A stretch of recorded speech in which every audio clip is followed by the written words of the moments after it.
intaas waxaa dareemi kartiin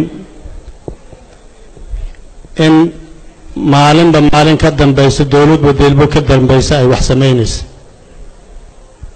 waxaan rabaa inaan aad u xasuusto oon xuso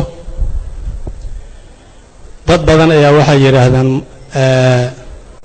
waxaa la horta gadaalka gaar goobdumis waa la yidhi.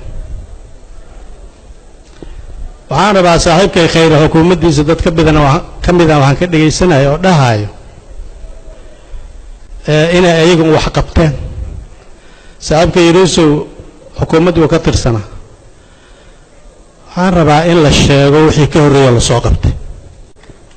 taas abaaldarray noqonaysaa. waxaad timadeen meel dhisanaad timadeen lagu soo dhintay, lagu soo rafaaday, lagu soo qarxay, lagu soo baahday ayaa timadeen oo dhisan. maa sheegtaan dadkii hore wixii ay soo qabteen. abaaldarridaas ma fiicno. waxaan rabaa aniga in la sheego qof kasta oo Soomaali ah shaqada uu qabtay in la sheego. taasay cadaaladdu ku jirtaa, Soomaalinimadan ay ku jirtaa.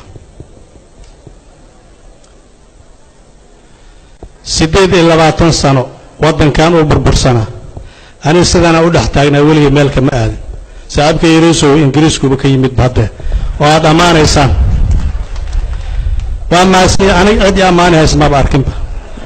yaa ammaanayo baani 28 sano intaan dhex taagnaa qabbi qishta.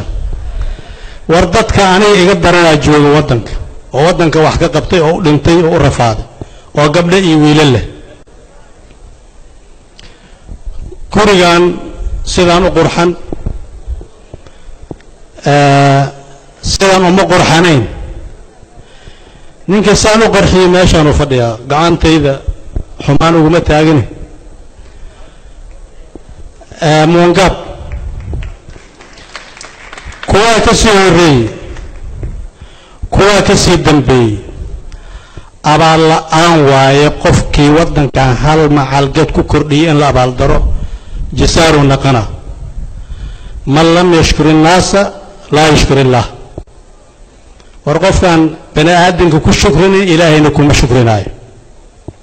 معايا لي ودن كان والله صرف هذه ضد بدنا أصور انتي أو أصور قبطي. صاحب بدنا ماشين جوا هذا طايو إحرية هاي وهاي مدين ملم عليه. أي مدين hortooda dad u soo dhintay. waxaan hubaa 2009 nin xildhibaan ah inuu baahay inta ugu baqtay ugu dhintay markuu wax uu cuno u waayay asoo qof u shaxaadana ka garan waayay meeshaan aan soo marnay. xildhibaan qaran ahaa cid taqaana ma idin ku jirto. war ilaahay lagu xamdiyo meel barwaaqaha timideen. ummadan wixii la soo maray xog ogaalaan u nahay.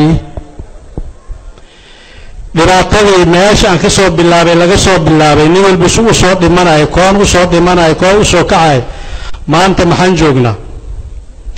waa arkaysan sida wanaagsan qiimaha iyo wanaagga leh oo meesha xilka loo kala wareegay. dadaa keenay iskama imaanin. taabid iyo riisowna ma keenin, waa laga horreeyay. waxaan rabaa qof walba wuxuu soo qabtay in la sheego. dadnimadii Soomaalinimadana taasay ku jirtaa. waddankan cid